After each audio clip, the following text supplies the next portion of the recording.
Doctor Zubaida Rahman, এই মহিলাটা আজ 17 বছর মায়ের দেশে, অথচ তার 3 বছর সাজা লাগিয়ে, তার তো জেল খাটা লাগে নাই, বেকার সাজাটা লাগিয়ে কি করলে?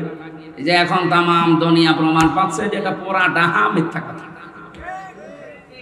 তার স্বামীর নামে যাই দিয়েছেন এ হালকা পাতলা মানুষ বিশ্বাস করতেও পারে, না করতে তো একটা মহিলা মানুষ, সে 17 বছর বাইরে, তার নামে এরকম মিথ্যা। এই জন্যই তো আজ পৃথিবীর মানুষ এই যে নিষিদ্ধ হওয়ার দাবি এমনি ওঠে না, অনেকগুলো কারণ আছে। প্রায় 4500-র উপরে মানুষ পালিয়েছে, সব এই দাদাদের দেশে, বিভিন্ন দেশে যারা আছে, এ মানুষগুলোর হাতে কিছু নেই, কিন্তু ব্রেন তো নষ্ট হয়নি, ব্রেন তো ঠিক আছে। তারা ওখানে বসে বসে ষড়যন্ত্র চালাচ্ছে। এই যে গত পরশু দিনের রিপোর্ট, আগস্টের 5 তারিখ থেকে এই মে মাসের 8 তারিখ পর্যন্ত 28 বার ওরা চেষ্টা চালিয়েছে এই দেশকে অস্থিতিশীল করার জন্য, একবারও সফল হতে পারেনি। কেন পারেনি বলেন তো? বাগেরহাট জেলার মংলা থানার অন্তর্গত চিলা বাজার জামে মসজিদ নুরানি হাফিজিয়া মাদ্রাসা এতিমখানা লিল্লা বোর্ডিং চিলা ইউনিয়ন পৌরবাসীর উদ্যোগে 25তম বাৎসরিক তাফসীরুল কোরআন মাহফিলের স্বনামধন্য সভাপতি হাফেজ মাওলানা ইমরান হোসাইন, বিশেষ অতিথি মাওলানা রবিউল ইসলাম খুলনা, এ মাহফিলে বরেণ্য প্রধান অতিথি, বিশেষ অতিথি যারা আছেন, বিশেষ করে এলাকার কৃতি সন্তান রামপাল থেকে এসেছেন আমাদের শ্রদ্ধাভাজন ব্যক্তিত্ব রাজনীতিবিদ জনাব শামীমুর রহমান, আতালাল্লাহু উমরাহু ওয়া বারাকাল্লাহু ফি হায়াতি, আমিন। উপস্থিত আছেন বাংলাদেশ জামাত ইসলামী কেন্দ্রীয় কমিটির মজলিসে শোরার সদস্য অ্যাডভোকেট মাওলানা আব্দুল ওয়াদুদ, নাম না জানা সম্মানিত ব্যক্তিবর্গ, সামনে বসা মুসলমান ভাইরা, পর্দার আড়ালের সম্মানিত মা এবং বোনেরা, প্রশাসনের ভাইরা, প্রাণপ্রিয় বাগেরহাটবাসী, আল্লাহ একজন বুজুর্গ বান্দা আপনাদের জেলায় শুয়ে আছে, খান জাহান আলী রহমতুল্লাহ আলাইহি। আল্লাহ রাব্বুল আলামিন তাদের ওসিলা করে এলাকায় দ্বীনের এই যে আলো ছড়িয়ে দিয়েছে, যাদের মাধ্যমে আমরা এখানে কোরআনের কথা শুনতে পারছি, নয়তো আমার মনে হয় এখানে উলুধ্বনি আমরা শুনতে পেতাম। যদিও এলাকায় আছে অনেক জায়গায়, আমরা যে আল্লাহর নাম উচ্চারণ করতে পারছি, যাদের মাধ্যমে আল্লাহ তাদেরকে জান্নাতুল ফেরদাউস নসিব করেন। দল মত জাতি বর্ণ ধর্ম নির্বিশেষে আজকের এই অনুষ্ঠান, এটাকে শুধু মুসলমানদের জন্য, হাদা বায়ানুল লিন্নাস হুদাল লিন্নাস, মানুষ পদবাচ্চে যারা বিবেচিত তাদের জন্য আজকের এই অনুষ্ঠান। ওয়ালাকাদ কাররামনা বানি আদম, পৃথিবীতে সবচাইতে বেশি সম্মান দিয়েছি বনি আদম সন্তানকে। দুঃখজনক হলো সত্য, এই 15.5 বছরে আমরা সবচাইতে বেশি মানুষের সম্মান নিয়ে সিনেমিনি খেলা দেখতে পেয়েছি। সম্মানিত মানুষ যারা, তাদের সম্মান কি করে নষ্ট করা যায়। আপনি কথা বলতে আমার বসে লিখবেন, আবার কথা বলেন, যেভাবে আছেন এভাবে থাকেন, এই মাইকের আওয়াজ যেন ছেড়ে দেন। দাঁড়িয়ে থাকেন, অসুবিধা নেই, জায়গা না পেলে ওইভাবে দাঁড়ান, কথা বলবেন। আমরা 1 ঘন্টা সময় পাচ্ছি মাত্র। খুলনাতে এখন আবার আরেকটা অনুষ্ঠান আছে রাত 10টায়, এটা শেষ করে যে ধরা লাগবে। এখানে 1 ঘন্টা সময় নষ্ট করাবেন না, আমরা ক্লাস আকারে কথা বলবো ইনশাআল্লাহ। এখানে কোরআনে কারিমে সূরা বানী ইসরাঈলের 70 নম্বর আয়াতের প্রথম অংশে বলা হয়নি যে পৃথিবীতে শুধু মুসলমান যারা, তাদের সম্মান আমি আল্লাহ বাড়িয়ে দিয়েছি, না, মানুষ যারা তাদেরই সম্মান আল্লাহ দিয়েছে। মানুষের সম্মান নষ্ট করার জন্য সবচাইতে বেশি এই পৃথিবীতে যারা চেষ্টা চালিয়েছে তারা ছিল স্বৈরাচার। আপনি সেই রানী বিলকিসের ওই সমস্ত ঘটনাগুলো কোরআনে আল্লাহ দিয়েছেন, সেখান থেকে ফেরাউনের যে সমস্ত জীবনীগুলো আমরা অনেকে শুনি, জানি, পড়ি, এমনকি নব্য ফেরাউন যারা বিদায় নিয়েছে তাদেরও আমরা দেখতে পাচ্ছি। ইন্নাল মালুকা ইযা দাখালু ক্বরিয়াতান আফসাদুহা ওয়া জাআলু ইজ্জাতা আহলিহা আদিল্লা ওয়া কাযালিকা ইয়াফআলুন। সূরা নমলের 34 নম্বর আয়াতের ভেতরে আল্লাহ জানিয়েছেন, কোন স্বৈরাচার, ফ্যাসিস্ট, কোন জালেম এরা যদি কোনো এলাকায় যায়, কোন এলাকার দায়িত্ব পায়, সর্বপ্রথম তারা 4টা কাজ করে। 1 নম্বরে ইযা দাখালু ক্বরিয়াতান আফসাদুহা, ওই এলাকায় যারা বিশৃঙ্খলা তৈরি করা, ভীতিপূর্ণ অবস্থান তৈরি করে। ফাসাদ মানে বিশৃঙ্খলা, ফাসাদ মানে ভীতিপূর্ণ অবস্থা। এই 15.5 বছরে এটা ছিল, এটা কি ওয়াজ করার দরকার আছে? কি অবস্থায় ছিলাম বলেন তো? আমার তো মনে হয় আমি 3 বছর জেলে ছিলাম, একটা নিরাপদে ছিলাম। বাইরে যারা ছিল তারা একটা আতঙ্কে ছিল, তারা একটা জেলখানায় ছিল।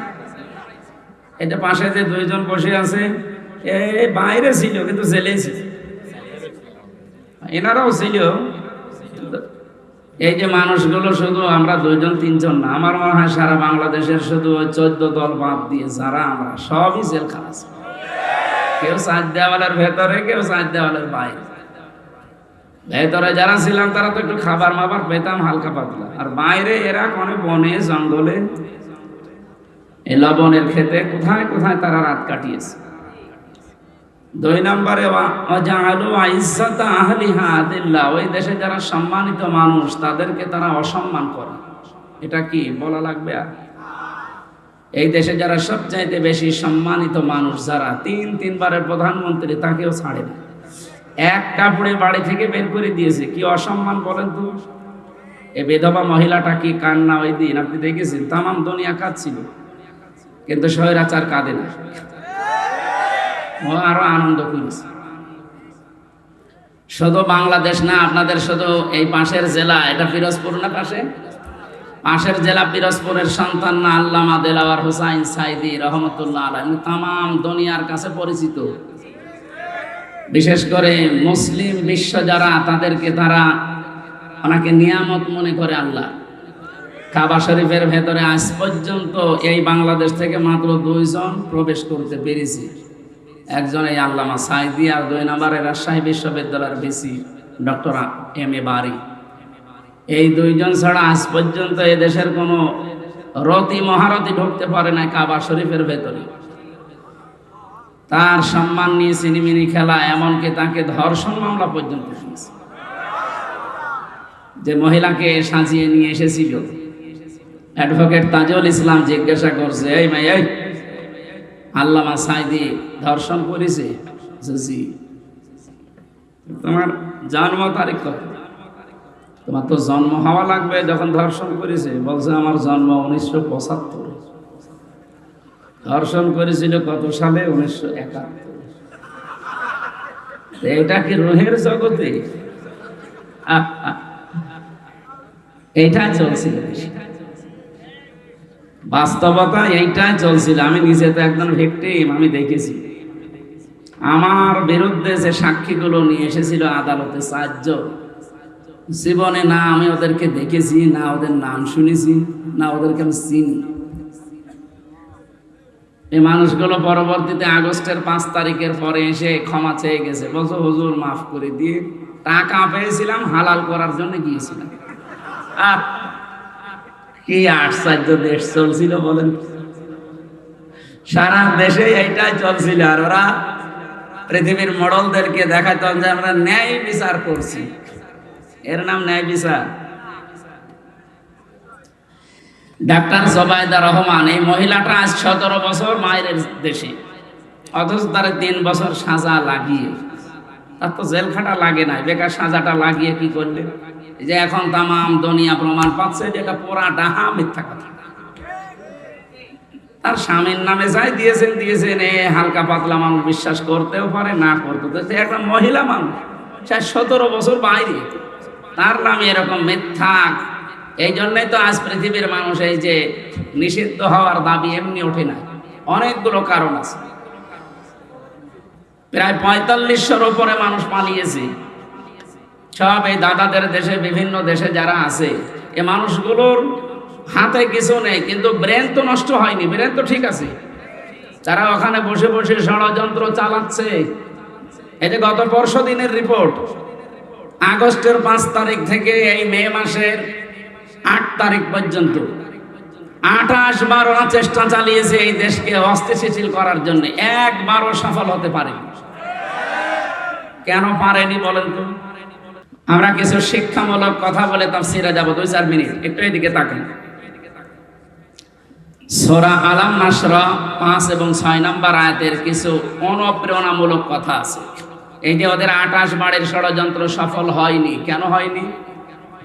আল্লাহ পাক বলেন, ফাইন্না মাআল উসরি ইসরা, ইন্না মাআল উসরি ইসরা, অবশ্যই কষ্টের পরে সুখ। না, হয়নি। আপনি আলে, আমি ভুল বলবার আপনি ঠিক বলবেন মানে? এখানে যদি বাদ শব্দ আল্লাহ দিত তাহলে পরে অর্থ হতো, এই যে জুমার দিন একটা নামাজ আছে, নামাজের নাম বাদাল জুমা, বলে না? এলাকায় পড়ে বাদ মানে কি? পরে। এই জায়গায় তো আল্লাহ বাদ শব্দটা দেয়নি, কি দিয়েছে? মা। কি দিয়েছে? মা মানে সঙ্গে, সাথে।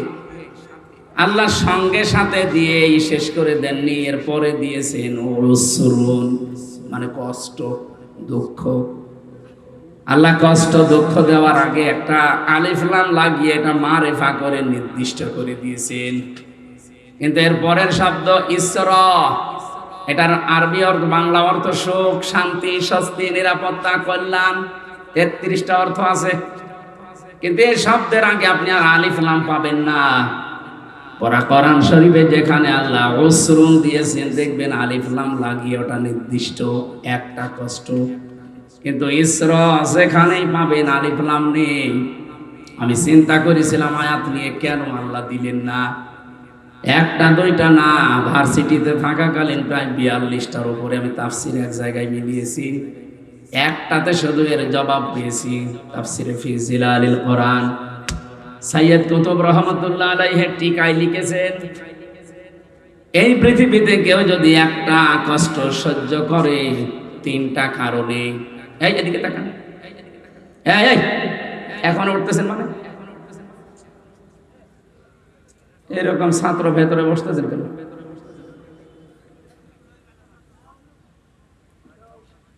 একজন এসে কাঁদছিল বাবার কাছে, কাঁদিস কেন? যে রেজাল্ট দিয়েছে। রেজাল্ট দিয়েছে তো ভালো, পাস না ফেল? কথা বলো, পাস করেছিস না ফেল করেছিস? কথা বলো। দেখ কানের নিচে 2টা দিয়েছে। আব্বা ফেল করলে তো কথা ছিল, ছিলাম 5-এ, নামিয়ে দিয়েছে 3। এখন আমার 5 উঠতে আরো 2 বছর লাগবে। আমি কি মনের দুঃখে এমনি কাঁদতেছি যে আমি কেমন রেজাল্ট করলাম, যে স্যাররা রাগ করি আমারে ওই ক্লাসেও যদি থাকতে দিত তাও তো 1 বছর থাকতে পারবে। 3 নামিয়েছে, এখন আমার 5-এ উঠতে আরো কয় বছর লাগবে? এখনো 2 বছর।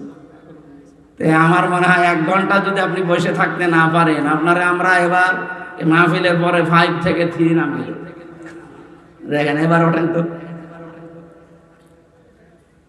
আর বাংলায় কথা বলছি ভাই, 1 ঘন্টা 1.5 ঘন্টা যদি আপনি এক জায়গায় বসে থাকতে না পারে, ওই রকম মানুষের যদি বিবাহ শাদী দেন, ওর বউ জীবনও টেকবে না।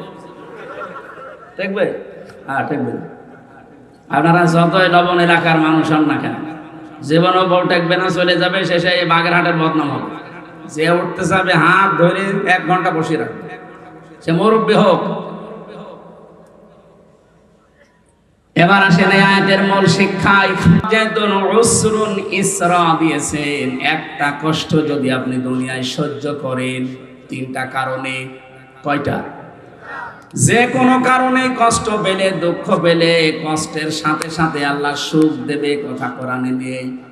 কিন্তু কষ্টটা যদি আপনার 3টা কারণে হয়ে থাকে, মাস্ট বি, আল্লাহ যেহেতু ইন্না দিয়েছেন, মাস্ট বি, অবশ্যই আপনার সাথে আল্লাহ কষ্টটার পরেই শোক একটা একটা করে। কয়টা? কমপক্ষে 70টা সুখ ওর সাথে আল্লাহ মিল করে রাখবে। একটার পর একটা শান্তি সুখ আপনি পেতেই থাকবেন। আমি আবার বলছি, কষ্ট পেলেই কিন্তু হবে না, কষ্টটা পাওয়া লাগবে। কয় কারণে? আরো জোরে। আমি নাম ধরে বলছি, হাসিনা যেদিন বিদায় নেয় কষ্ট পায়নি। না পেলে কাঁদছিল কেন? কি কন্দন দেখেছেন? আমার মনে হয় স্বামী মরে গেল, মহিলা তো কাঁদেনি, 9 দিন কাঁদছিল। তার মানে কষ্ট পেয়েছে না পায়নি? কষ্ট পেলেই সুখ পাবেন না। কয়টা কারণে বললাম? 1 নম্বরে আপনার কষ্ট যদি হয় আল্লাহর জন্যে, 2 নম্বরে আপনার কষ্ট এই দুনিয়ায় যদি হয় রাসূলুল্লাহর জন্যে, 3 নম্বরে আপনার কষ্ট যদি হয় মানবতার জন্যে। এই 3টা কারণে যদি একটা কষ্ট আপনি ভোগ করেন, মাস্ট বি, এর সাথে সাথে আমার আল্লাহ 70টা সুখ শান্তি আপনাকে দেবে। এ ওয়াদা মিথ্যা হতে পারে? সিস্টেম অপর পৃষ্ঠায় দেখুন, যেহেতু আল্লাহ এটা রিপিট করেছেন, এই জন্য পরের শব্দটা কি? ইন্না মাআল উসরি ইসরা, অবশ্যই কষ্টের পরে সুখ। এ কথা আল্লাহ ডবল করে বললেন কেন? আপনি আগেরটা শুনলে যেমন ভালো লেগেছে আপনার যে কষ্টের সাথে, তাহলে সুখ আছে 70। ঠিক এইরকম ভাবে কোন মানুষ যদি একটা সুখ ভোগ করে, একটা শান্তি দুনিয়ায় পায়, কিন্তু শান্তি আর এই সুখ যদি হয় অবৈধ, অবৈধ সুখ নেই দুনিয়ায়। যারা পরকীয়া প্রেম করে, শান্তি নেই, সুখ নেই না? এলাকায় এসব চলে না? চলা তো দরকার। যারা এগুলো করেন বলেন তো, তাদের কি সুখ শান্তি না পেলে এমনি করে তারা? 2-3টা ছেলে মেয়ে রেখে ধুয়ে চলে যাচ্ছে আল্লাহর রাস্তায়, তার মানে সুখ অবশ্যই পেয়েছে না পায়নি? এই কি বৈধ সুখ না অবৈধ? আরো জোরে বলেন।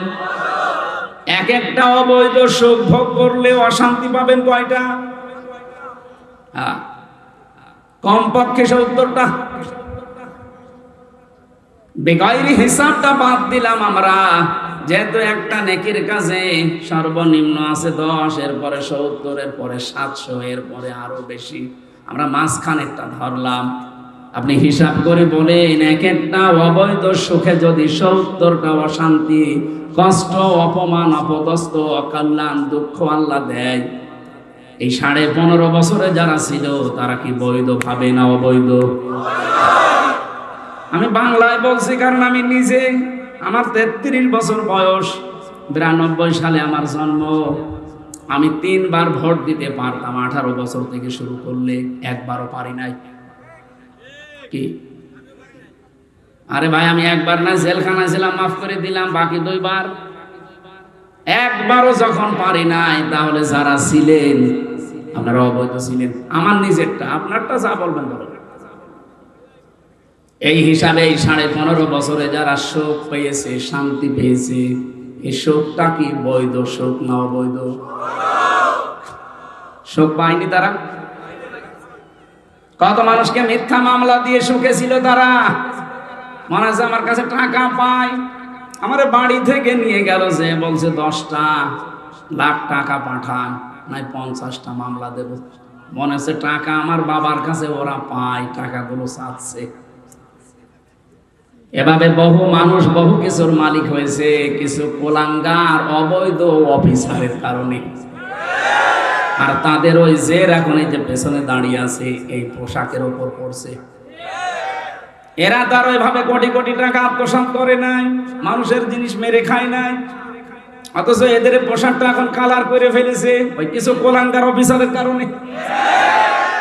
এই জন্য আমরা চাই, এই যে 1628 জন মানুষ যারা দায়িত্বে ছিল, একটাও যেন দায়িত্বে না থাকে, সবগুলো পেছনে লাথি দিয়ে তাড়াতাড়ি, কোনো দরকার নেই। এগুলো সব হয় জালেম, নাই জালেমদের দোষ। এদের কারণে যে পোশাকটা পর্যন্ত এখন কালার হয়ে গেছে। কত সম্মানিত পোশাক এটা, এখন মানুষ আর সম্মান দেয়। কিন্তু দোষ তো এদের না, দোষ তো ওইগুলো, এই বেনজির, এই মনিরুল, এই হাবিব, সে হাউং আঙ্কেল তো আর নাম তো পাল্টিয়ে গেছে। আঙ্কেল, আমি ওই ছোট হুজুরটার সাথে ছিলাম জেলখানে, ওই পিসকে হুজুর যেটা মাদানি, আমারে বলছে হামজা ভাই আমি এমনি মানুষ ছোট, আমার এই পর্যন্ত, আমার আর ওরা এক ঘরে দিয়েছি, আমি এমনি ছোট মানুষ, আমার জিনিসপত্রও ছোট, আসলেও ছোট, অতটুকু মানুষের জিনিসপত্র আর কি হবে। বলছে আমার রাত 12টার পরে নিয়ে গেল ওই হাতির ঝিলে, চোখ বেঁধে নিয়ে আমার পুরাটা উলঙ্গ করেছে। একটা অর্ধ উলঙ্গ মেয়ে লোক নিয়ে এসে আমার সামনে দাঁড় করিয়ে ওর মাজার উপরে, এই যে কাঁধের উপরে হাত দিয়ে সিগারেট হাতে ধরিয়ে ছবি তুলেছে। এনার মতো এক এসআইকে ডাক দিয়ে বললাম, ভাই আপনারা যা করছেন এটা কি হারুন সাহেব জানেন? আমার উনি তো করাচ্ছে। বলছে ওই দিন আমার এত অসহায় লাগছিল, কারণ আমার শরীরে কোনো পোশাক নেই, একেবারে পুরা উলঙ্গ করি আমারে। আমি ছোট মানুষ হয়, কিন্তু আমার বয়স তো ঠিক আছে, ওর বয়স কিন্তু ওই সময় ছিল 27, এখন 31, আমার মাত্র 3 বছরের ছোট, 2 বছরের। ওই সময় আমি একটা মন থেকে যেগুলো কান্না আসছিল ভেতর থেকে, আর আমি মাজলুম ওই সময়, ইত্তাকি দাওয়াতাল মাজলুম ফাইন্নাহা লাইসা বাইনাহু ওয়া বাইনাল্লাহি হিজাব। নবীজি বলেন মাজলুমের বরদোয়া থেকে বেঁচে থাকবা, কারণ মাজলুমের বরদোয়া আর আল্লাহর ভেতরে কোনো পর্দা নেই, সঙ্গে সঙ্গে চলে যায়। ওই দিনই বলেছিলাম আল্লাহ আমাকে যা করলো বেইজ্জতি, এইভাবে করে যেন এই লোকটাও বেইজ্জতি হয়। ওই ছোট হুজুরের কয় ইঞ্চি ছিল আমরা জানি না, কিন্তু হারুন সাহেব যে কয় ইঞ্চি তামাম দুনিয়া জানে। কয় ইঞ্চি? বাগেরহাটও চলে এসেছে সারা দুনিয়া। আমি কয়েকদিন আগে সিঙ্গাপুরে ছিলাম, ওখানে বাঙালিরা আছে, আমারও বলছে 3 ইঞ্চির খবর। কিসের 3 ইঞ্চি? এটা তো বাংলাদেশ না, সিঙ্গাপুর, মালয়েশিয়া, থাইল্যান্ড, এই দেশে এসব 3 ইঞ্চি, তামাম দুনিয়া। আমি প্রায় 50টার উপরে দেশ গেলাম, যেখানে যাই আগে 3 ইঞ্চির খবর কি। নাম বলে না কেউ, যে ওনার নাম যে হারুন, এটা নবীর নাম, অথচ পুরা নামটা এখন গায়েব হয়ে গেছে, নামটা চলে এসেছে ওই ইঞ্চি ইঞ্চি। সম্মানিত ভাইরা, একটা অবৈধ সুখ যারা ভোগ করছেন, এভাবে বহু সুখ ভোগ করেছেন 15.5 বছরে, বহু শান্তি পেয়েছে, কিন্তু আপনি নিজেও জানতেন যে এই সুখ, এই শান্তিগুলো অবৈধ সুখ, এগুলো বৈধ সুখ না। আমার কুষ্টিয়ায় যে 2 লোক, হানিফ সাহেব আর ইনু সাহেব, আমি নিজে গ্যারান্টি দিচ্ছি যদি আমার সাথে এমপি দাঁড়ায় আর জীবনে যদি পাশ করতে পারে আমি মিষ্টি খাও। অথচ যে 3 বারে বুক ফলিয়ে এমপি গিরি করে গেল, এমনকি মন্ত্রীও হয়েছিল, হয়নি? তারা সুখ পায়নি। এই যে অবৈধ সুখ যারা ভোগ করলেন এই 15.5 বছরে, কসম আল্লাহর, প্রতিটি অবৈধ সুখের পেছনে সাথে সাথে আল্লাহ 70টা করে অশান্তি রেখে দিয়েছে। এগুলো পুরা ভোগ করবেন, এরপরে আপনি অন্য কিছু চিন্তা করবেন। এই 28 বার ওরা চেষ্টা চালিয়েছে, এই 9 মাস 5 দিনে একবারও সফল হতে পারেনি। একটাই কারণ যত অবৈধ সুখ ভোগ করেছেন, প্রতিটি সুখের পেছনে সাথে সাথে কয়টা করে, যদি 15.5 বছরে ওরা 50টা সুখ ভোগ করে, তাহলে আপনি হিসাব করে দেখেন 3,500 অশান্তি ভোগ করা লাগবে তাদের। 3,500 অশান্তি ভোগ হয়েছে। আপনি কোন সাহসে বলেন যে আমি চট করে চলে আসবো? আপনার এই অশান্তিগুলো ভোগ করা লাগবে না? এগুলো সব ভোগ করবেন, এরপরে বলবেন যে আমি চট করে চলে আসবো। আর আমার মনে হয় এত সুখ ভোগ করার পরে যে অশান্তিগুলো আল্লাহ দেবে, এক একটায় 70টা, 50টা হলে 3,500, আপনি আর বেঁচে থাকতে পারবেন, আপনি কবরে চলে যাবেন।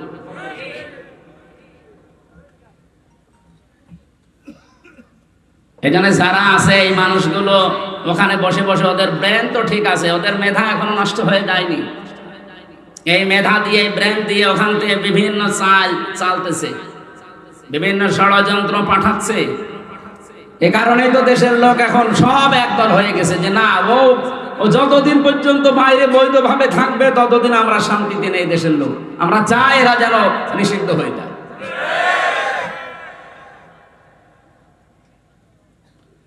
এর আগে যতবার তাদেরকে সুযোগ দিয়েছে প্রত্যেকবার ক্ষতি করেছে। আপনি হিসাব কিতাব করে ইতিহাসের দিকে তাকিয়ে দেখবেন, যতবার সুযোগ দেওয়া হয়েছে ভালো হতে মানুষের এত সময় লাগে?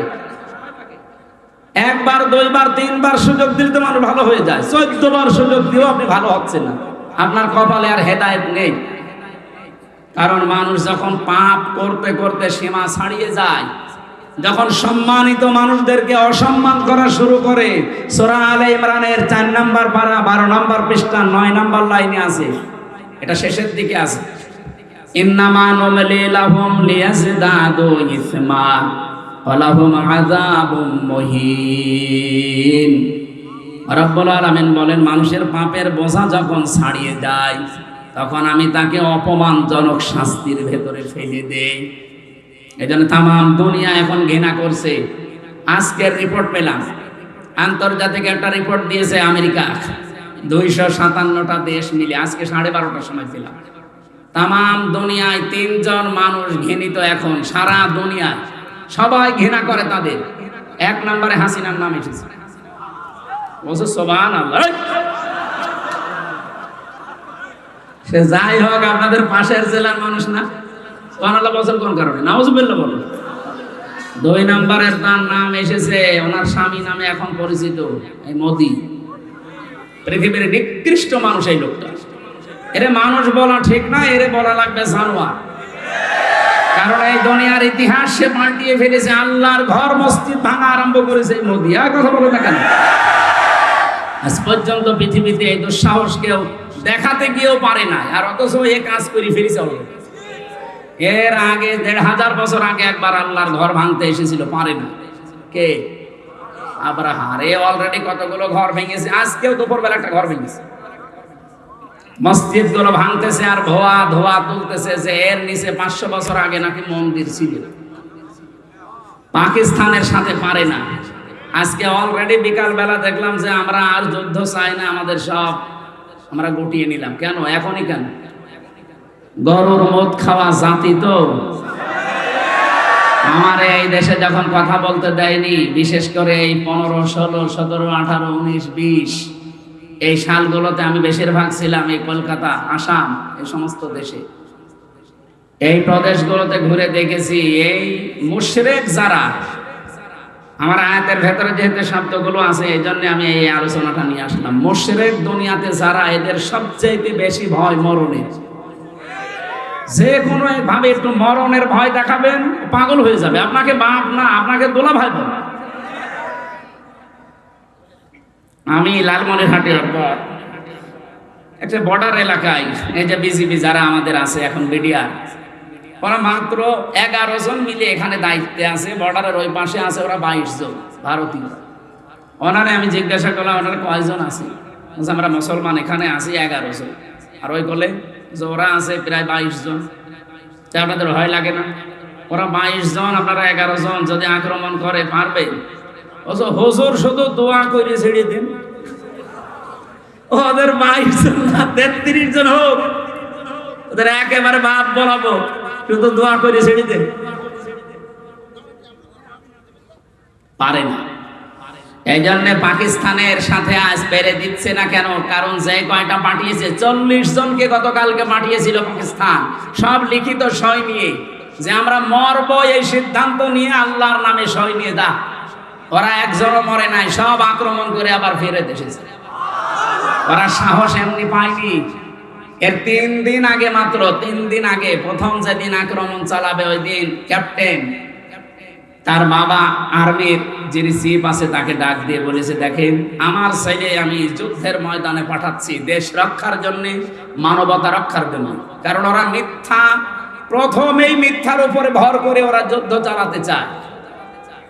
এই ইন্ডিয়া 54 বছর আমাদেরকে দাঁড়াতে দেয়নি, পুরাটা মিথ্যার উপরে।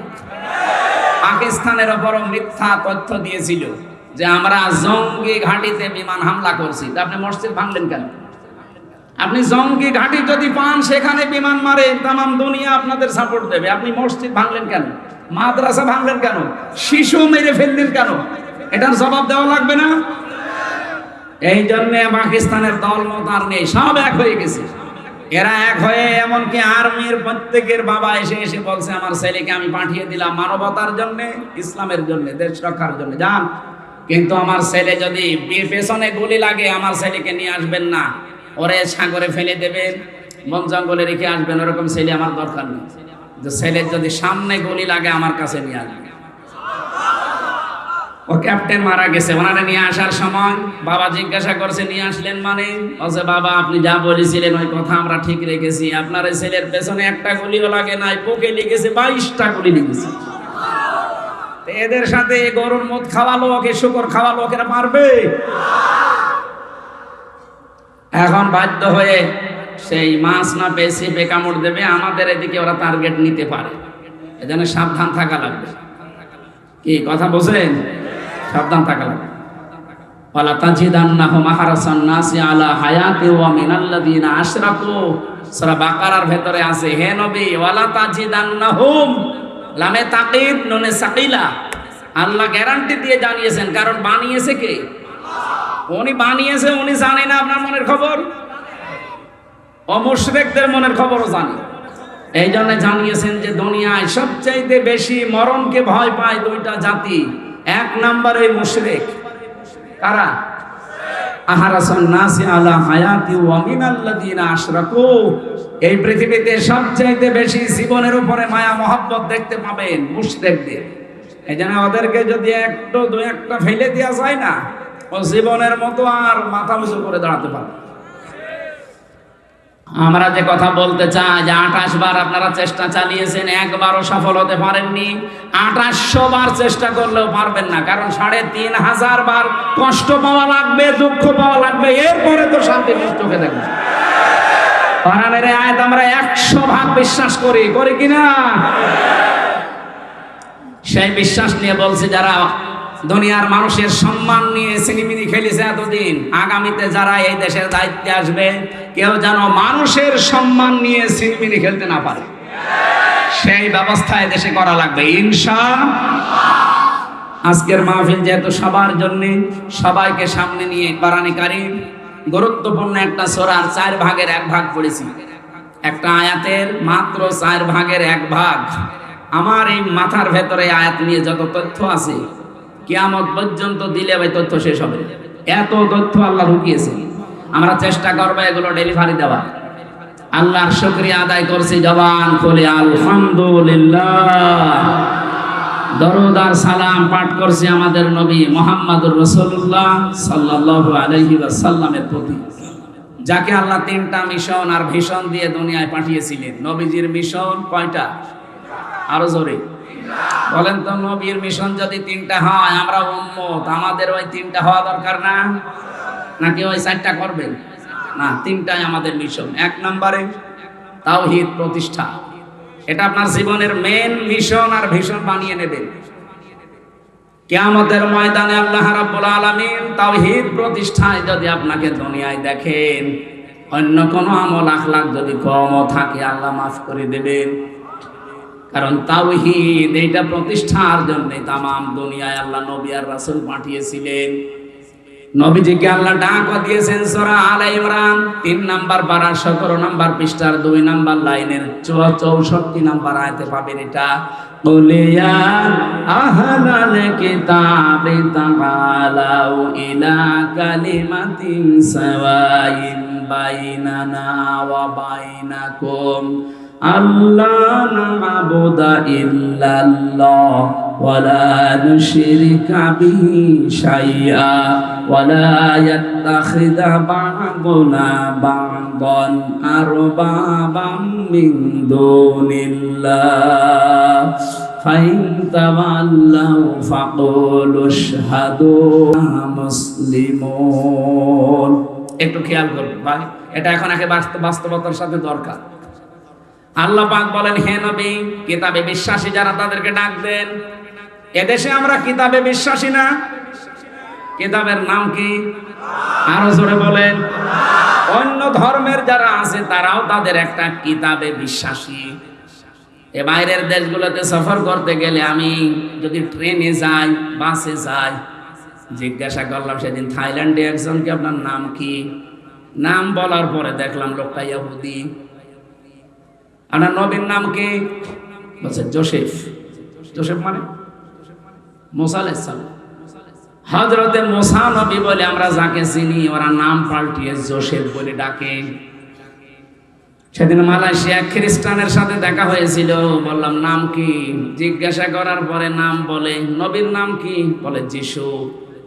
যিশু মানে ঈসা আলাইহিস সালাম। ওরা দাউদ নবীকে ডাকে ডেভিড বলে। আমাদের জাতির পিতা যিনি হযরতে ইব্রাহিম আলাইহিস সালাম, নাকি বঙ্গবন্ধু? এইটা নিয়ে আমার রিমান্ডে টর্চার করতে সাথে। আমার জাতির পিতার নাম কি? যাই বলেছে বঙ্গবন্ধু নাম ইব্রাহিম আলাইহিস সালাম। সঞ্জয় দত্ত ওই লোকটা আমার উল্টা পাল্টা গালি গালাজ দিয়ে সারা দেশের মানুষ মানে বঙ্গবন্ধু, আর ইব্রাহিম আলাইহিস সালাম কে? কে মানে মুসলিম জাতির পিতা, এটা আল্লাহর ঘোষণা দেওয়া। ওই দিন আমার এমন একটা মুখ খারাপ করে কথা বলেছিল, আমার এখনো অন্তরে আছে। কোথায় পালিয়েছে ওরে ধরে তো আমি এখন পেলে মুসলমানই দিয়ে দিতাম সরকার। আমার নাম দেখেই তো বোঝা যাচ্ছে যে মুসলমানই দিয়ে। আর আমার যতগুলো রিমান্ডের অফিসার অধিকাংশ গুলো এই মালায়ন করতো। এমনকি জেলখানায় 3 বছরে আমার কারারক্ষী ভাগে পড়তো সব। দেবদুলা, সুব্রত বালা, অসিত কুমার, আশিক রায়, এইরকম মানুষ নাম শুনেই মনে হচ্ছে যে আল্লাহর ওলি নাকি। আল্লাহ রাসূলে বিশ্বাস করে না, হামজার দাম আছে ওর কাছে, আলেম জালেম ওর কাছে সব সমান। 3টা বছর ফাঁসির গন্ডের ছেলের ভেতরে তালা লাগিয়ে রেখে দিয়েছে। একদিন মাঝে মাঝে হিন্দু তো কিছু বলাও যায়, একদিন বললাম যে দাদা সারাদিন শুধু এই যে 24 ঘন্টা তালা লাগানো, একটু বাইরেও যেতে দিন। আবার সিসি ক্যামেরা লাগিয়ে রেখেছেন, কেউ যেন আমার সাথে কথা না বলে। একটা কথা হইল, আপনার মানবতা নেই যে কি হুজুর কি বলবেন বলে। মানে একটা বই নিয়ে এসে দিন অন্তত পড়ি। ওরে আল্লাহর ওলি বই নিয়ে এসেছে বঙ্গবন্ধুর আত্মজীবন। ও ছাতা পড়ে আমি করব, পরে বলছে ভালো বই নিয়ে আসবো, পরে নিয়ে এসেছে বঙ্গবন্ধুর ছেলেবেলা। হলো আর কাঁঠাল পেড়ে খেয়েছি, আম পেড়ে খেয়েছি, সেই কথা লিখা। ওইটা পড়ে আমি কি পাবো ভেতরে? লাইব্রেরিতে বঙ্গবন্ধু কর্নারে এছাড়া কোনো বই নেই। ভালো বই নিয়ে আনবে। ভালো বই এবার নিয়ে এসেছে বঙ্গবন্ধুর সিন সফর, ছাতা সব ওইটা। বললাম আর কর্নার বই নিয়ে আসার দরকার নেই। ওই ইমেল বিল্ডিং এ একজন আছে এটিএম আজহারুল ইসলাম, যার মুক্তির জন্য অনেকে তাল বাহানা করছে। দায়িত্বে যারা আছেন, এই যে তারিখ যেটা দিয়েছেন, এই তারিখে যদি সত্যি বাঙালিকে হাইকোর্ট দেখাতে চান না, এবার কিন্তু দেওয়ালে পিঠ থেকে গেছে। আর আগস্টের 5 তারিখ কি শেষ হয়ে গেছে? আমরা চাই এই নির্দোষ মুসলিম মানুষটাকে এই তারিখে যেন আর কোনো তাল বাহানা না করে মুক্ত জীবনে ছেড়ে দেওয়া। এটা চান না আপনারা? চান না?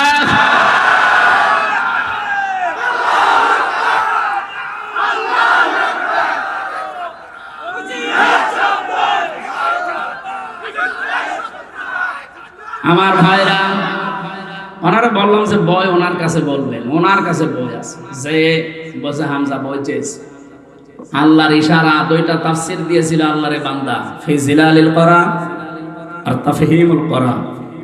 এই 3টা বছরে একাধারে মাওলানা আপনাদের এই জেলার মনে হয় তার নানার বাড়ি মাওলানা মামুনুল হক হাফিজাহুল্লাহ, এ ভাই আমার সাথে এক ঘরে 3 বছর ছিলাম। ওনার কাছে বহু তথ্য পেয়েছি কোরআন এবং হাদিসের, বিশেষ করে মুহাদ্দিস তো সাইকল হাদিস, হাদিসের উপর ওনার বড় দখল আছে। তা আমি যেটা আপনাদেরকে শোনাতে চাচ্ছিলাম এখান থেকে, কিতাবধারী সেই মানুষগুলো সবাইকে আল্লাহ ডাক দিতে বললেন যে যারা কিতাব পেয়েছে তাদেরকে ডাক দিন। এখানে যেহেতু অন্যান্য ধর্মের মানুষ যদি থেকেও থাকেন, আপনিও অন্তত একটা কিতাবে বিশ্বাসী না? বিশ্বাসী করেন না? যে ধর্মের লোক হোক, 4500 ধর্মের লোক এখন দুনিয়ায় বাস করছে, যে কোনো ধর্মের মানুষ হোক, তার ধর্মীয় কিতাব আলাদা আছে। আমাদেরটা যেমন, নাম কি? কোরআন। বলেন বলেন।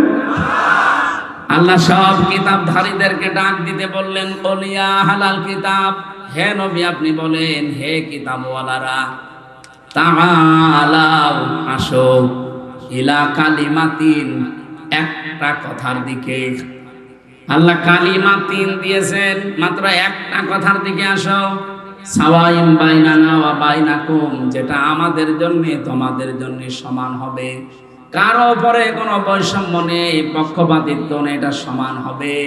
আসো এইদিকে। কি সেটা? আল্লাহ না'বুদা ইল্লাল্লাহ, আমরা দল মত জাতি বর্ণ ধর্ম নির্বিশেষে সবাই এই কথার উপরে ঐক্যবদ্ধ হই যে আল্লাহ ছাড়া কারো ইবাদত আজকে থেকে করব না। আপনি পৃথিবীর সব ধর্মের কাছে যান, ওরা সবাই এইটাই চায়।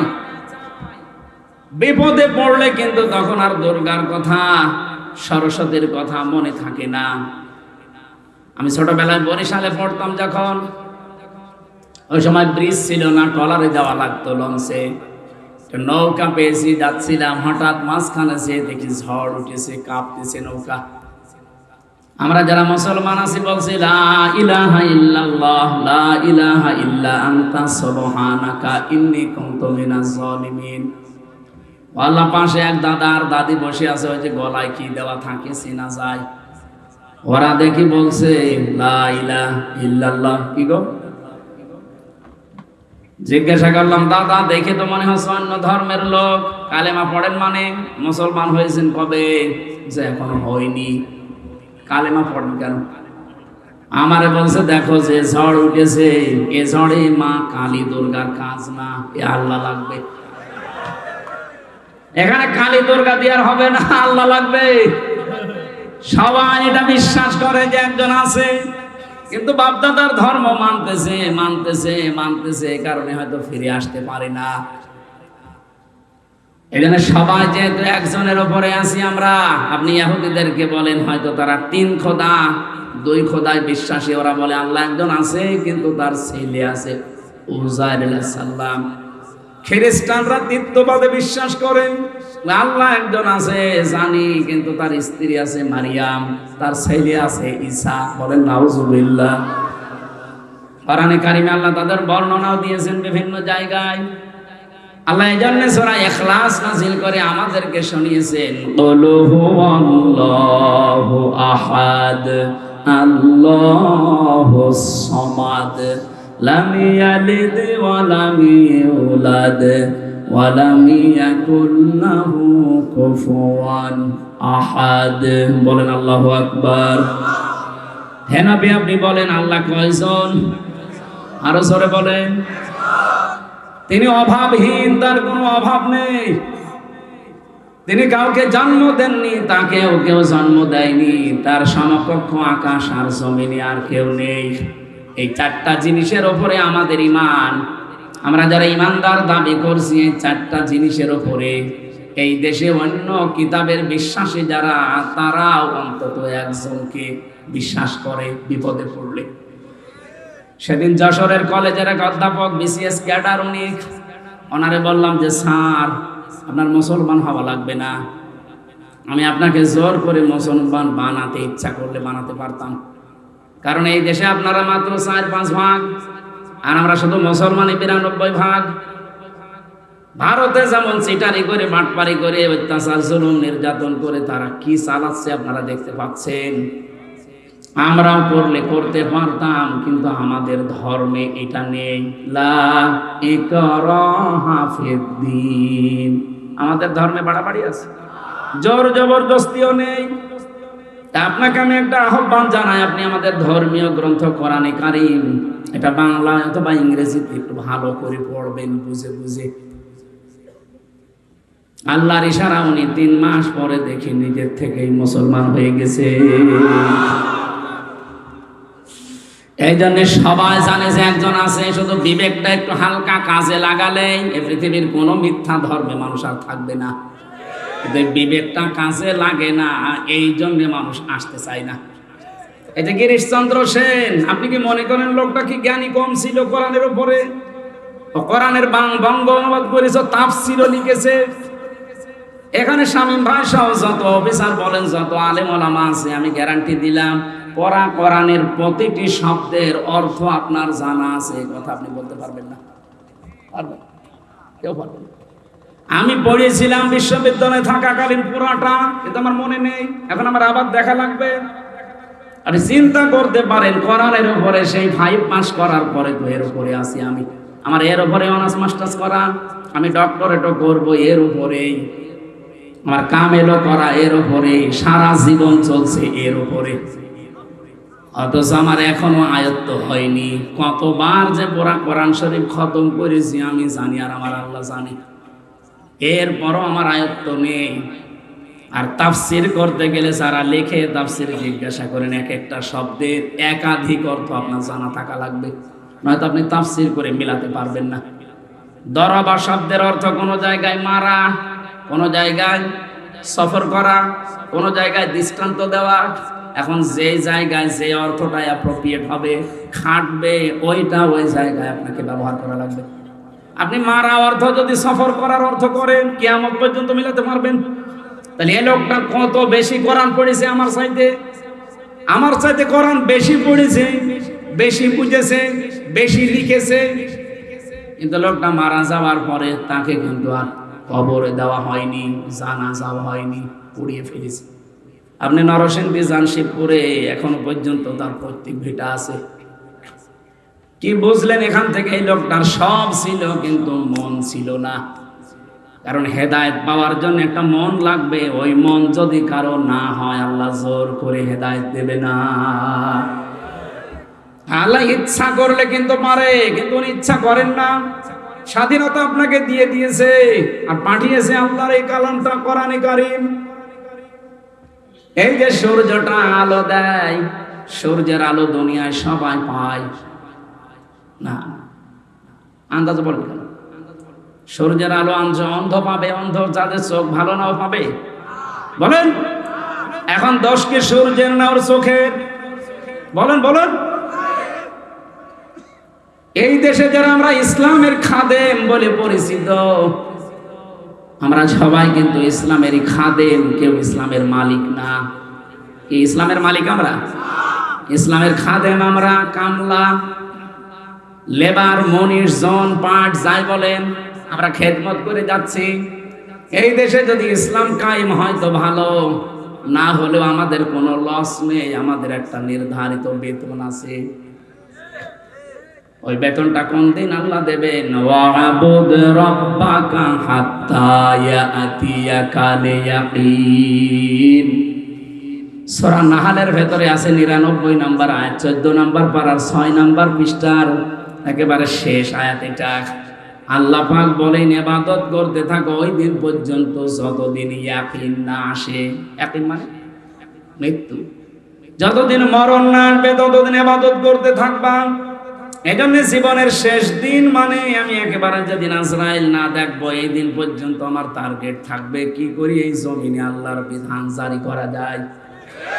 আল্লাহ ছাড়া কারা ইবাদত আমরা রাজি না করতে, যদিও চাপিয়ে দেন, ওটা আমরা মানি না। নারী কমিশন যেগুলো চাপিয়ে দিয়েছে, 318 পৃষ্ঠা পুরাটা আমি পড়েছি, এর ভেতরে কোরআনের 10টা আয়াতের বিরুদ্ধে ওরা সরাসরি লিখেছে। আমি পোড়াটা পড়েছি, আমি আন্দাজে বলছি না, এই 3 দিনে পোড়াটা শেষ করেছি আমি। 10টা আমার এই ছোট মাথায় 10টা ভুল পেয়েছি, শুধু কোরআনের বিরুদ্ধে, আর হাদিসের বিরুদ্ধে তো আছে। ওরা প্রথমেই ভুল ধরেছে, এই পৃথিবীতে দেহ আমার, সিদ্ধান্ত আমার। এই কথাটা পড়া কোরআন শরীফের সাথে সাংঘর্ষিক, বিশেষ করে সূরা আরাফ 54 নম্বর আয়াতের মাঝের অংশে আছে, আলা লাহুল খালকু ওয়াল আমরু। আল্লাহ বলেন এই জমিন আমার, এখানে সিদ্ধান্ত আমার। আর মহিলারা কি বলতে চায়? যে দেহ আমার, সিদ্ধান্ত আমার। দেহ আপনার হয় কি করে? এ দেহের মালিক আপনি। হালাতা হালাল ইনসানি হাইনুম মিনাদ দাহরি লাম ইয়াকুন শাইআম মাযকুরা। আল্লাহ বলেন, আমির হামজা, এমন একটা সময় কি তোমার জীবনে যায়নি যে উল্লেখ করার মতো তুমি কিছু ছিলে না? আমার এই যে 33 বছর, বলেন তো 34 বছর আগে আমি কি উল্লেখ করার মতো কিছু ছিলাম? বলেন। দেহ আমার হয় কি করে? হ্যাঁ, আমার মা বাবা বিছানায় ছিল, এতটুকু তাদের দায়িত্ব। কোরআনে কারিমে সূরা ওয়াকিয়ার ভেতরে আছে তোমার মা বাবা শুধু বিছানায় ছিল, এ দায়িত্বই শেষ। বাকি ওই বীর্য থেকে শুরু করে পর্যন্ত কোনো দায়িত্ব তোমার মা বাবার আর নেই। পুরাটা আমি আল্লাহ নিজে প্রসেস করেছি। আপনি এখানে যদি কম্পিউটার ভেড়াতেন, এটা না দিয়ে আমি আপনাকে এই স্ক্রিনে দেখাতে পারতাম বাবার স্ফলিঙ্গ দিয়ে দ্রুত গতিতে যে পানিটা বের হয়ে যায়। ফালিয়ানজুরিল ইনসানু মিম্মা খুলিকা মিম্মা দাফিকিন ইয়াখরুজু মিন বাইনিস সুলবি ওয়াত তারাইব। রব্বুল আলামিন বলেন, মানুষকে একটু ভাবে না, চিন্তা করে না যে কি জিনিস দিয়ে তারে বানালাম। বাবার স্ফলিঙ্গ দিয়ে দ্রুত গতিতে বের হয়ে যায় নাপাক পানিটা মায়ের রেহেমের ভেতরে জমা হয়। বিজ্ঞান এখন দেখিয়েছে, এক ফোঁটা পানি যখন বাবার নাপাক পানিটা বের হয়, এটা মায়ের রেহেম পর্যন্ত যেতে যেতে কমপক্ষে 40 কোটি মানুষ হতে পারে। এটা যদি সব আল্লাহ বাঁচিয়ে রাখতো, আর মায়ের পেটে যদি ধারণ ক্ষমতা থাকতো, এক ফোঁটা বীর্যে 40 কোটি মানুষ আল্লাহ বানাতে পারে, সে ক্ষমতা ওর ভেতরে আছে। এগুলো যেতে যেতে মায়ের জরায়ুর দেওয়ালের সাথে ধাক্কা লেগে অধিকাংশগুলো মরে যায়, পড়ে যায়। শেষ পর্যন্ত আমি ওই জায়গায় গিয়ে পৌঁছিয়েছি। আপনি কেন বললেন যে দেহ আমার, সিদ্ধান্ত আমার? ওই জায়গায় 40 কোটির ভেতরে শুধু আমি একা বেঁচেছিলাম, বাকিগুলো কেউ ওখানে যেতে পারেনি। আমাকে যাওয়ার জন্য আমার মা আমার বাবাও সাহায্য করেনি, করেছিল কে? ওই জায়গায় যদি আল্লাহ আমাকে আকর্ষণ করে দিতেন, ওই জায়গা থেকে যদি আমাকে ফেলে জরায়ুর দেওয়ালের সাথে ধাক্কা দিতেন, কোন বাবা আপনার এই মুখ দেখাতো? এই তথ্যটা আছে সূরা নাহালের ভেতরে আছে 14 নম্বর পারা, 14 নম্বর পৃষ্ঠা, 13 নম্বর লাইনের 78 নম্বর আয়াতের মাঝের অংশে আছে, ওয়াজাআলা লাকুমুস সামআ ওয়াল আবসারা ওয়াল আফইদা ইলা আখিরি আয়াত। আল্লাহ পাক বলেন, বাবার এইটা নিয়ে আমি আল্লাহ কমপক্ষে 4টা জিনিস বানাই। 40 দিন 40 দিন 40 দিনের প্রক্রিয়া আছে, 120 দিন লাগে। চুল, রগ, হাড় আর পর্দা, আর মায়ের রেহেমের ভেতরে যে নাপাক পানির থলি আছে, ওইটা দিয়ে আরো 4টা জিনিস বানায়, রক্ত, গোশত, চর্বি আর চামড়া। 8টা জিনিস যখন এক হয়, তখন ফেরেশতারা বলে, সিদ্ধান্ত চায় আল্লাহ একে কি বানাবো। পূর্ণাঙ্গ মানুষ বানাতে হলে কমপক্ষে 13টা উপাদান লাগে। যে তোমার বাবা আপনাকে 8টা জিনিস পেয়েছেন, দিয়েছেন, বাকি এখনো কয়টা লাগবে? এই যে আয়াতটা পড়লাম, এই আয়াতের তথ্য এটা। ওয়াজাআলা লাকুমুস সামআ মানে এই যে শ্রবণ শক্তি, ওয়াল আবসারা এই দর্শন শক্তি, ওয়াল আফইদা অন্তরের যে শক্তি। 5টা জিনিস আল্লাহ এখানে নাম দিয়েছেন, শ্রবণ শক্তি, দর্শন শক্তি, বাক শক্তি, আকেল শক্তি আর গ্রাণ শক্তি। এই 5টা আল্লাহ বলেন আমার রব নামের কারণে আমি তোকে ভিক্ষা দিয়েছি। আমার বান্দা যেহেতু, তো এই জন্য আমি তোকে দিয়েছি আমার রব নামের কারণে। 8, 5, 13টা জিনিস যখন এক হয়ে যায়, তখন আকৃতির তৈরি করার সিদ্ধান্ত আসে। ফেরেশতারা বলে, ওয়াল্লাযী ইউসাউবিরুকুম ফিল আরহামি কাইফা ইয়াশা, তিনি সেই আল্লাহ যিনি মায়ের রেহেমের ভেতরে তোমাদের আকার আর আকৃতি তৈরি করেন। এই আকৃতি তৈরি করতে আল্লাহ আপনার মায়ের ফর্সা বানাবো না কালো বানাবো? বলেন। আল্লাহ নিজের সিদ্ধান্তে বানিয়েছেন, এমনকি কাউকে দেখে দেখে বানিয়েছেন তাও না।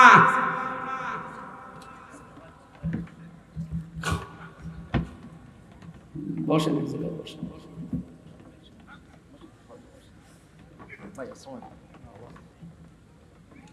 কাউকে দেখে দেখে আল্লাহ পাক এটা আমাকে আকৃতি দিয়েছেন এমন না। এজন্য ইন্নী ওয়াজ্জাহতু ওয়াজহিয়া লিল্লাযী ফাতারাস সামাওয়াতি ওয়াল আরদা হানিফা।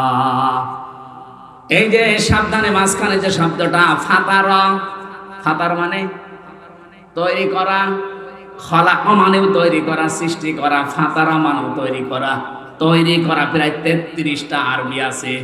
কেন আল্লাহ ওই 32টা বাদ দিয়ে ফাতারা দিলেন? ফাতার শব্দের শাব্দিক অর্থ হচ্ছে এমন ভাবে তিনি বানিয়েছেন, কোনো নমুনা, কোনো আকার, কোনো মডেল ছাড়া। পেটের ভেতরে যে আমাদের আকৃতি আল্লাহ বানিয়েছেন, এটা কি একটা দেখি আর একটা না। বিজ্ঞান এখন দেখাচ্ছে আমাদের 3.5 হাত বডির ভেতরে কমপক্ষে 5টা জিনিস তো এমন আছে যেটা আজ পর্যন্ত কারোর সাথে মেলে নাই, কিয়ামত পর্যন্ত মিলবেও না। তার 1 নম্বরে হাতের এই ছাপ, এখানে 153টা রেখা আছে, আজ পর্যন্ত কারোর সাথে মিলছে না, কিয়ামতের আগে মিলবেও না।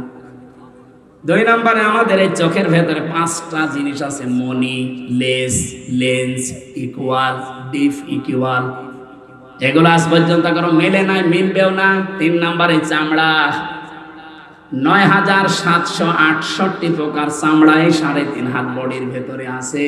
এক একটা চামড়ার এক এক রকম গুণ।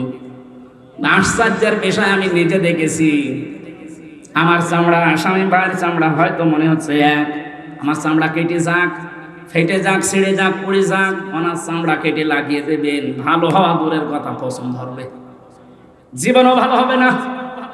আমার চামড়া যদি আমার শরীরের কোনো জায়গা থেকে কেটে এনে লাগিয়ে দেন, ওটা কিছুদিনের ভেতরে আবার মিলে যাবে, ভালো হয়ে যাবে।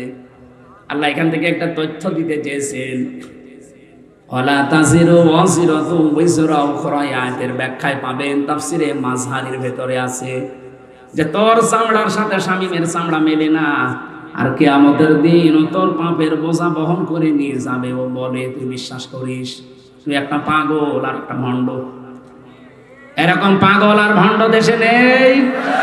কত দরবার থেকে আওয়াজ উঠতেছে, কোনো চিন্তা নেই, বাবা আসছে, বাবা পার করবে, বাবার কি হবে বাবা জানে, আর বাবা ইচ্ছা করলেও পারবে না, কারণ কেউ কারো বোঝা বহন, বলেন বলেন, কেউ কারো বোঝা বহন করবে না।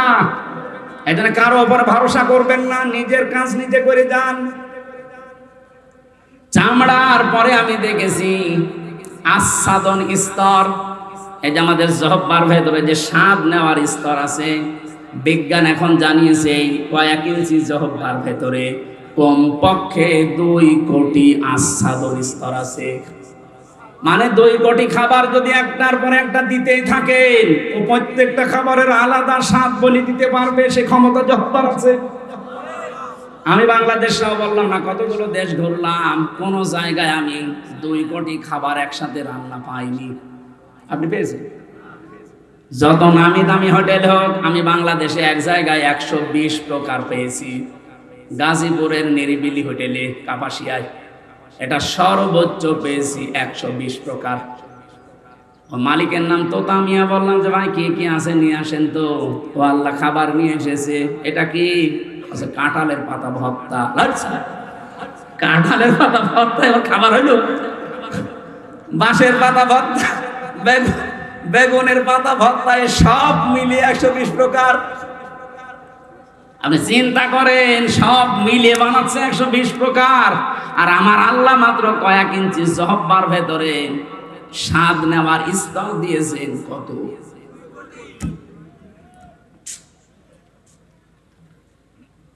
এরপরে পেয়েছিলাম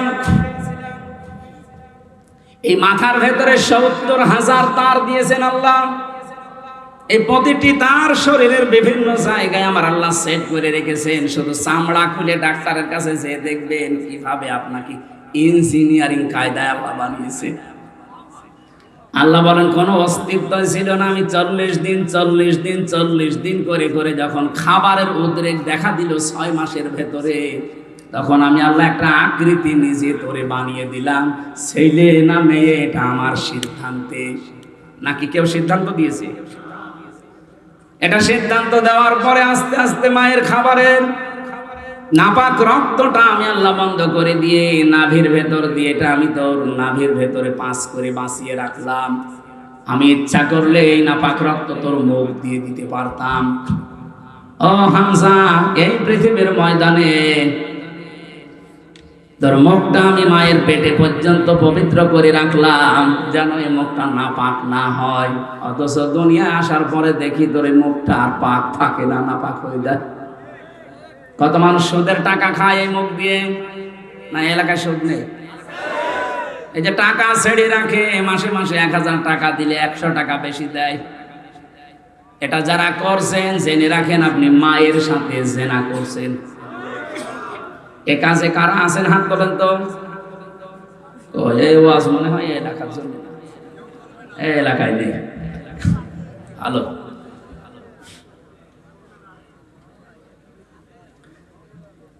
আমি অনেক কিছু খোঁজ নিয়েছি। আমি আসার সময় শুনছিলাম, আমার মনে হয় এখানেও থাকতে পারে, ওয়াজ শুনেছে সুদের টাকা তুলবে। এটা বন্ধ করেন ভাই। মায়ের সাথে জেনা করে নামাজ হয়, রোজা হয়, হজ করতে যান, হজ হয়। কোন পাগলামি করেন আপনি? না খেয়ে মরে যান। সুদের টাকা খাওয়া যাবে না, বাদ দেওয়া লাগবে।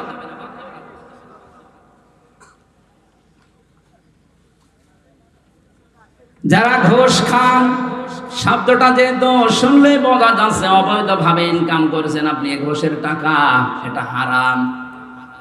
এই জিনিসটা আপনি মুখ দিয়ে দেবেন, এই জন্য আমার আল্লাহ মুখটা পবিত্র রাখেন নাই। যত নাপাক জিনিস আছে মুখ দিয়ে আজকে থেকে বন্ধ। দরকার আমি এভাবে মরে চলে যাব খবরে, আমি নাপাক কোনো জিনিস আমার মুখ দিয়ে দেব না। এই মুখটা আমার আল্লাহ নিজে মায়ের পেটের ভেতরেও পবিত্র রেখে দিয়েছিলেন। বলেন সুবহানাল্লাহ। আল্লাহু আখরাজাকুম মিন বুতুনি উম্মাহাতিকুম লা তা'লামুনা শাইআ ইলা আখিরি আয়াত। তথ্যগুলো লম্বা করে বলতে গেলে বহু সময় যাবে। যেহেতু ওরা যে সিদ্ধান্তগুলো, রায়গুলো দিয়েছে, নীতিমালাগুলো একটাও আমার কোরআনের সাথে মিলছে না। আর কোরআনের সাথে যেটা মেলে না সেটা আমার আল্লাহর পছন্দ। সুতরাং আমরা যখন সিদ্ধান্ত নিচ্ছি আল্লাহ বাদে কারো ইবাদত করব না, সুতরাং দল মত নির্বিশেষে এই দেশে জাতি বর্ণ ধর্ম সবাই আমরা জানাতে চাই কমিশন মানাতোদের কথা, রিপোর্ট ও কমিশনই আমরা মানি না। মির্জা ফখরুল ইসলাম আলমগীর উনি পরশুদিন একটা কথা জানিয়েছে যে কমিশনের ভেতরে ইসলামিক স্কলার যারা, এরকম কোন মহিলা যদি ওই 10 জনের ভেতরে 1-2 জন রাখতেন তাহলে এই বিতর্কটা হতো। তারা আপনার ভুল ধরে দিত যে এই জায়গায় কোরআনের বিরুদ্ধে চলে যাচ্ছে। আপনি একেবারে সব বাবা শাহজালাল সব হালাল করতে গিয়ে সব সমান সমান করে দিলে হবে? নারী পুরুষের সমান অধিকার কিয়ামত পর্যন্ত সম্ভব না। আমি এখানে পুরুষ মানুষ, শুধু আমার নাভি থেকে হাঁটু পর্যন্ত একটা হাফ প্যান্ট পরিয়ে দেন, আমি কুষ্টিয়ায় চলে যেতে পারবো। আমার মতো 33 বছরের একটা যুবতী মেয়েকে আপনি হাফ প্যান্ট পরিয়ে ছেড়ে দেন তো যেতে পারি কিনা বলেন? এই জন্য আমার মনে হয় রিপোর্ট গুলো যারা দিয়েছেন এরা মেয়াদ উত্তীর্ণ গাঁজা খেয়েছে। মেয়াদালা গাঁজা খেলেও তো এরকম রিপোর্ট কেউ দেয় না। মেয়াদালা গাঁজা খায় আমার লালনের মাজারে দেখি কুষ্টিয়া। মেয়াদালা গাঁজা খায় তো এই জন্য পড়ে থাকে, পুলিশ পাহারা দেয়। পুলিশ যে পাহারা দেয় ওরা গাঁজা খায়, গাঁজাকে পড়ে থাকে, কথা বলে না। আর এরা গাঁজা খেয়েছে কিন্তু মেয়াদ উত্তীর্ণ হওয়া গাঁজা, এই কারণে এমন উল্টা পাল্টা করতেছে। এগুলোরে আর বাইরে রাখা আমার মনে হয় ঠিক হবে না। দায়িত্বে যারা আছেন এদেরকে তাড়াতাড়ি পাবনায় পাঠিয়ে দিন।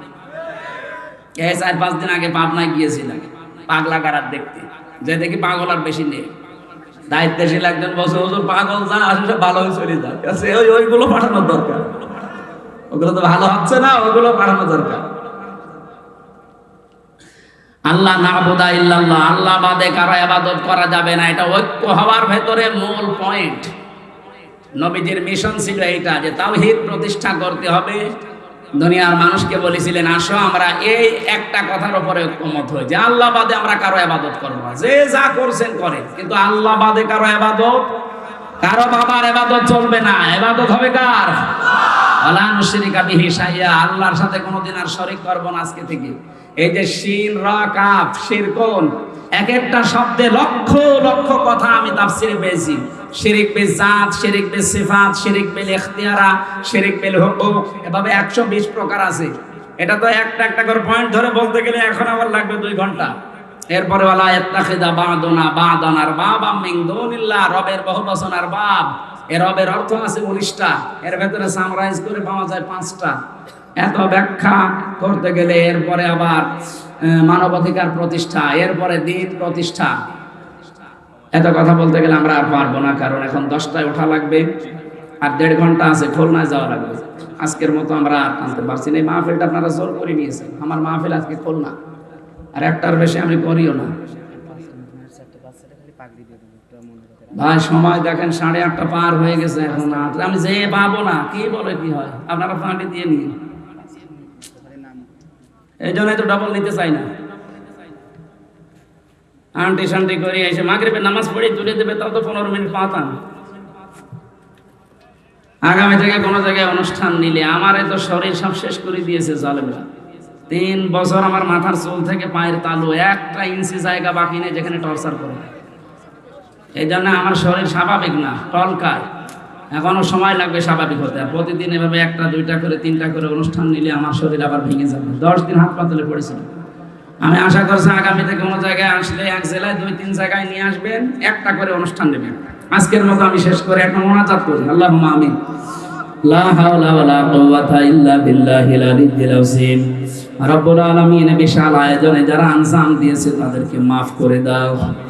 মাহফিলের সম্মানিত সভাপতি তোমার হাফেজ মাওলানা বান্দা ইমরান হোসেনকে কবুল করো। প্রধান অতিথি আল্লাহ মাওলা রামপালের কৃতি সন্তান বড় ভাই শামীমুর রহমানকে মঞ্জুর করো। এই মাওলা থানার ওসি সহ যে পুলিশ সদস্য ভাইরা এসেছে, নিজেদের বাবা আত্মীয় স্বজন যারা ছেড়ে দিয়ে বাংলার বিভিন্ন প্রান্তে দায়িত্ব পালন করে, এদের পুরা দায়িত্বটা ইবাদত হিসাবে কবুল করে নাও। সম্মানিত মা বোনদেরকে তুমি খাদিজার মতো আয়েশার মতো বানিয়ে দাও। আগামীতে এই মাহফিলটা কোরআনের জন্য বিশাল আকারে কবুল করো আল্লাহ। আমার শরীরটা ওরা ধ্বংস করে দিয়েছে, শরীরটা তুমি আগের অবস্থায় ফিরিয়ে দাও। আলহামদুলিল্লাহি রাব্বিল আলামিন। লা ইলাহা ইল্লাল্লাহু মুহাম্মাদুর